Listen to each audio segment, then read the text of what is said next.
पृथ्वी Subscribe. कोणी निर्माण केली, या सृष्टीचा रचयिता कोण, सर्व जीवांचा जन्मदाता कोण, अशा अनेक गोष्टींबद्दल आपल्याला उत्सुकता असते. त्या दृष्टीने वैज्ञानिक शोध सुरू आहेतच.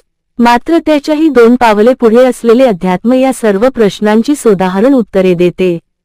त्या संदर्भात पुराण, वेद, वाङ्मय याचाही आपल्याला आधार घेता येतो. या सर्व चर्चेमागचे कारण गुरुवारी रोजी विश्वकर्मा जयंती आहे. ज्यांनी ही पृथ्वी वसवली त्या स्थापत्यकार भगवान विश्वकर्मा यांची आज जयंती. त्यानिमित्ताने त्यांच्याप्रती कृतज्ञता व्यक्त करण्याचा हा दिवस. त्यांच्याबद्दल अधिक माहिती जाणून घेऊ. भगवान विश्वकर्मा हे या सृष्टीचे पहिले स्थापत्यकार मानले जातात. 4ही युगांमध्ये त्यांनी निर्मित केलेल्या वास्तूंचे दाखले आहेत. त्यांनी कृष्णाची द्वारका, पांडवांची मयसभा, देवी देवतांसाठी आलिशान महाल, स्वर्गलोक, लंका, हस्तिनापूर, इंद्रपुरी, जगन्नाथपुरी वसवली. जगन्नाथपुरी येथील जगन्नाथाच्या मंदिरातील कृष्ण, सुभद्रा आणि बलरामाची मूर्ती त्यांनीच निर्माण केली आहे. तसेच भगवान शंकरासाठी त्रिशूळ, भगवान विष्णूंसाठी कवचकुंडल, महारथी कर्णसाठी कवचकुंडलांची निर्मिती त्यांनीच केली होती. त्यांची वैज्ञानिक आणि स्थापत्यशास्त्रातील दूरदृष्टी पाहून त्यांना ऋग्वेदात स्थान दिले आहे. त्यांची कारागिरी पाहून त्यांना वास्तुदेवाचे सुपुत्र असेही म्हटले जाते. माघे शुक्ले त्रयोदशा दिवापुष्पे पुनर्वसो आष्टार विशती मे जातो विश्वकर्मा भवनीच.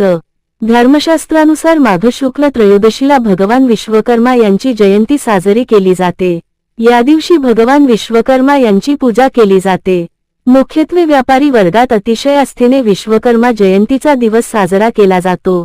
तसेच त्यांच्या आशीर्वादाने काम व्हावे यासाठी कार्यालयात विश्वकर्मा यांची तसबीरही आढळते. विश्वकर्मा जयंतीच्या दिवशी या प्रतिमेचे सामूहिकपणे साग्रसंगीत पूजन केले जाते. या दिवशी अवजारांची, शस्त्रांची पूजा केली जाते. अभिषेक घातला जातो आणि भक्तिभावे विश्वकर्मा यांचा आशीर्वाद घेतला जातो.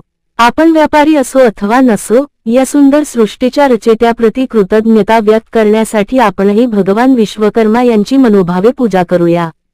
पूजा विधी नेहमीचाच आहे, फक्त त्याला काही मंत्रांची जोड द्यावी.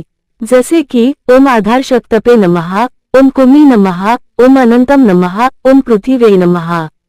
या मंत्रांचे उच्चारण करून मनःपूर्वक नमस्कार करावा आणि या सृष्टीचे त्यांनी सदैव पालन आणि रक्षण करावे म्हणून प्रार्थना करावी. भगवान विश्वकर्मा की जय.